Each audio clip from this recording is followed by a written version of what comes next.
Responsibilidad ba ng isang anak ang tulungan ng kanyang mga magulang kapag sila ay tumanda?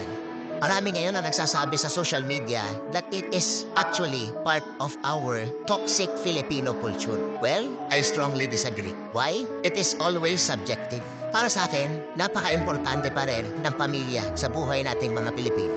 Yan ang minahal sa atin ng mga banyada.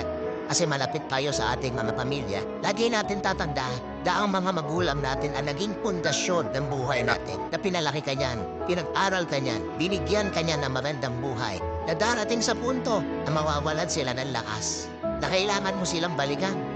Na kailangan ikaw naman ang mag-uruga at mag-alada sa kanila.